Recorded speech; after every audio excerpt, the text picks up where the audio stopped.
Yung dating ex ni Francis is hinanap siya.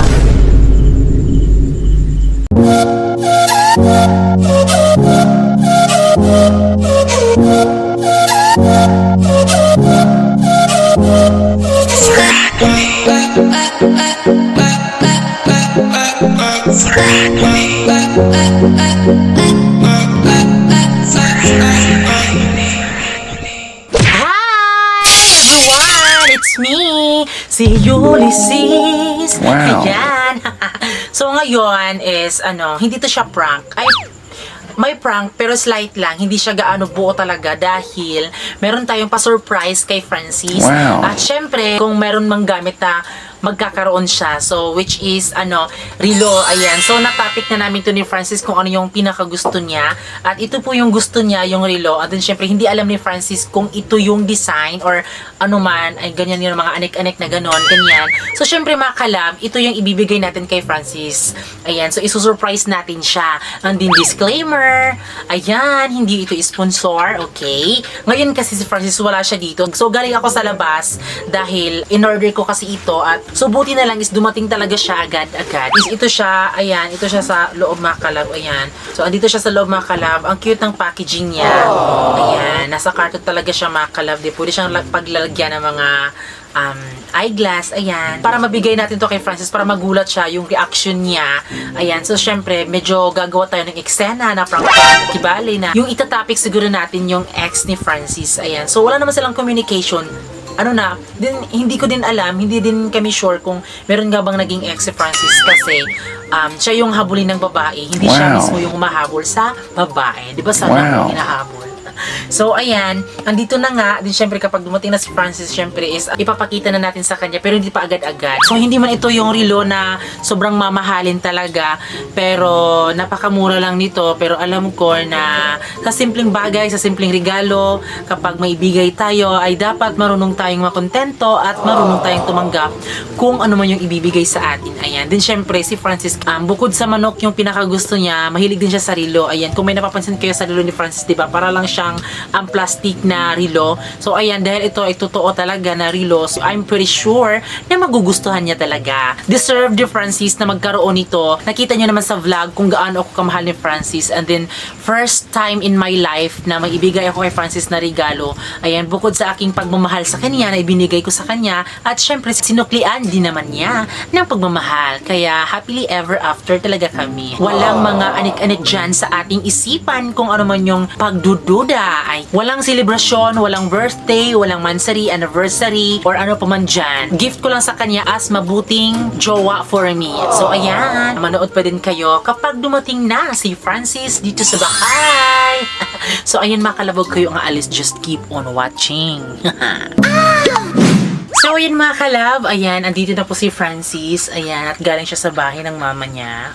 So, ayan, ngayon, dahil matagal ko na tong inililihim, so, I hope na hindi siya magulat sa sasabihin ko sa kanya, or if medyo ako is kinakabahan na din. Ito rin, Abi. Ito ba?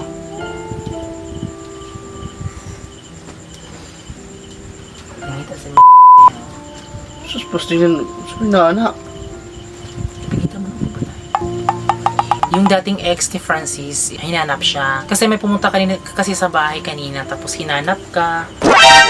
Yes. Hinanap po yung bahay namin, at buti na lang yung kaibigan ko, hindi siya nagsabi na andun yung bahay namin. Then syempre, kung ano yung desisyon nila Francis, kung makikipagbalikan siya, yun ang yung sinasabi ko, diba, na wala akong magagawa. Kasi babae naman yun, so may karapatan siya kay Francis. Pero sa ngalan ng pag-ibig, mas karapatan ko dahil totoo yung pagmamahala namin ni Francis. Kakarang litok, Bi. So, may labot na ako. Umukoy ko, na.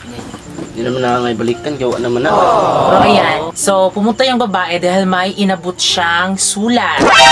Ang sarap po din. Basta, at syempre, hindi ko pa siya nabasa. Mahabang, siya mga kalab, 2 bond paper talaga yung inabot niya sa akin. So, Bi, isa tingod lang mahalab ang ex, dapat di na ngay balikan. Okay. Asa ka nahigog ma, dito ka, asa gipitik sa mulugan, dito ra pug ka. kahit gaano mo kamahal yung isang tao, doon lang tayo sa isang tao na Yes, sa isang tao lang talaga. Pero wala tayong magagawa kung ano talaga yung desisyon ni Francis. Yung decision ko ay ikaw lang sapat na babe para sa akin. Wala naman akong hinanap na ibang makalab. Yung hinanap ko ay yung bibi ito na nakarating na sa akin. Pero what if, babe, talagang pinaglalaban ka talaga ng ex mo, hinanap ka talaga ng hinanap, pero okay naman sa akin kahit pumunta siya sa bahay namin, mag-ano kami, Okay. mag heart to heart kami, talk to talk, eyes to eyes, nose to nose. Wala na, kasi makalab, wala na akong paki sa kanya makalab. Bakit Kasi wala kang paki sa kanya? wala na akong feelings sa kanya. So, ang feelings ko ay nasa aking bibi na. Totoo yun, sinasabi ko makalab. Oh, tingnan niyo yung dugan ko. Oh, wala na buto-buto. Yes, kasi wala ka nang nararamdaman sa akin. Sa imura gani. Sa akin lang na wala kang nararamdaman. Sa ex ba? Wala. Sa ex akong pasabot mahalab. Wala na.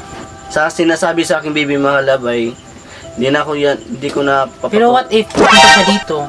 What if? Sasabihin niya yung family mo na kailangan makipagbalikan, ayan.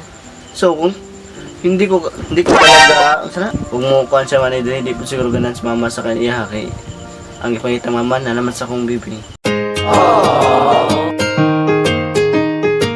Ito, babe, nanabitaw sa imo hangid. Bakit ano bang meron sa akin? Butang kabalo na kang ipiborito kang ate. Ha? Piborito, big ang ate. Kanos Kailangan kang ate, kulot. kay? Butan daw ka. Kanos siya ingon? Ang naging si Mano. Suno. Yung butong. Mambobola. Meron mo na makalab.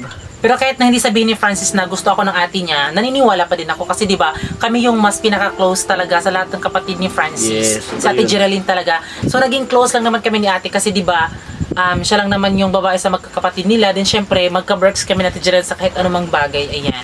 Siguro bi kung pupunta yung ex mo dito, siguro wala na akong magagawa kundi syempre iiyak ako tapos Diha. Ex. Huwag mo ko'y pakin ng mga ex eh. Sa tinood lang, huwag ko'y labot na may nana. Huwag naman ko'y... Sige nga, Ajun. Wala lagi, babe. Huwag ko nag... Tinood, tinood.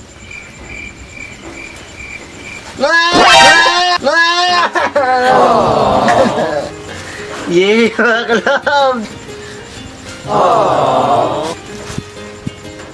So ayun mga kalab, binigyan ako, niregaluhan niya ako makalab ng ano, buksan natin makalab. Sorry na. Kita, vlog. Buksan natin mga kalab, ano to? Wow, Raylo mga kalab. Sobrang saya po mga kalab. Hindi ko inaasahan mga kalab na binigyan niya ako ng Raylo mga kalab. Wow. Maraming salamat, B.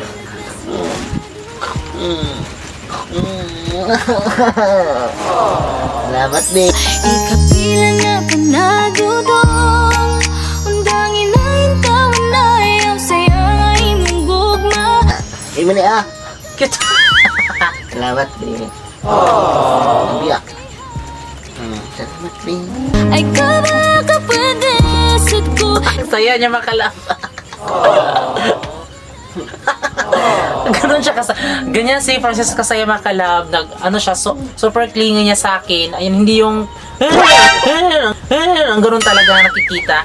So ganyan masaya si Francis kapag Then syempre first time kong binigayan kay Francis, di ba, sa buong buhay niya. Binigay to ko kay Francis kasi deserve niya, kasi minahal niya ako, tapos siya yung nag-aalaga sa akin, nag-aasikaso. Ayan, so pinapakain niya ako sa tamang oras, at syempre minahal niya ako ng buong pagkatao niya. Yes, totoo yun mga kalab. Buksan mo na! Go!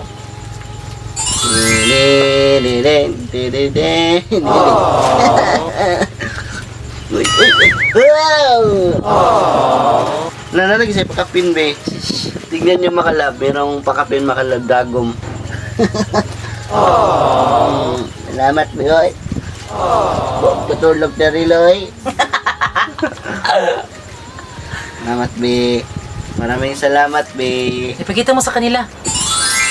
Tignan nyo makalab. Yan. Then syempre, be, sa'yo na to. Pero isa lang yung ko sa'yo. Ano yun? Hiling. Yan. Ano yun? Gusto ko, suotin mo to hanggat gusto mo. Yes. Kaso wag mo lang kunin yung silupin. Ito makalab, di ba sayang makalab? Oh, ayan. O, di ba? May silupin siya, pero yun yung sabi ko sa kanya, wag mong kunin ang cellophane. Okay? Kunin. Yeah. Tignan niyo yung ngiti ni Francis, mga kalab. Oh. Siyempre may kasama siyang mga kalab. Ayan. Alamat, Pi. Wala pa rin lobby, oy.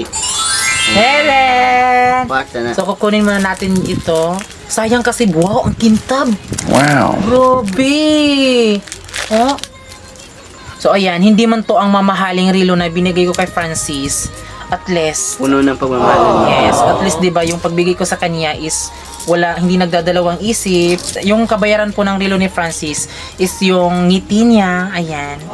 So sobrang saya ko din kaya nakikita ko si Francis na masaya. Hindi man halata na super saya niya talaga. Ayan. So wag niyo lang sabihin na parang binigay ko kay Francis dahil sa ngalan na bakla, so kailangan akong bumigay. Hindi. Gaya din naman niya ng mga lalaki at babae, 'di ba? Kasi hindi basihan yung pagmamahal kung nagbigay ka. Yes, so yun, Yes, makalab. kasi kapag in love ka, ibibigay mo talaga lahat kahit ano man yan. Kaya equal lang ho talaga lahat. Hindi po ibig sabihin na bakla ako dahil ako yung may palagi nagbibigay. Dahil syempre wala din naman akong ibinigay kay Francis. First time lang din naman. Dahil parehas lang talaga.